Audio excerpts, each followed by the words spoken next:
Welcome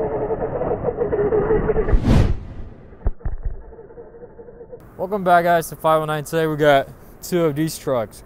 So this is the GPToys S912, and this is by H-Speed HS18301. So this one's 40 bucks, this one's 50 bucks. This one's a little bit bigger. I believe this is the 112 scale, and this is 118 scale. This guy is wheel drive, and this one is all-wheel drive. So today we're gonna compare these two and run them together and see which one is better.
Hopefully you guys enjoyed this video, and hopefully this video helped you decide which truck you want.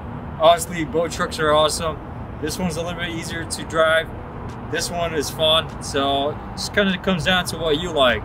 So subscribe to the channel, and I'll see you guys next time. I think I'm winning. Ah, I spun out. Come on.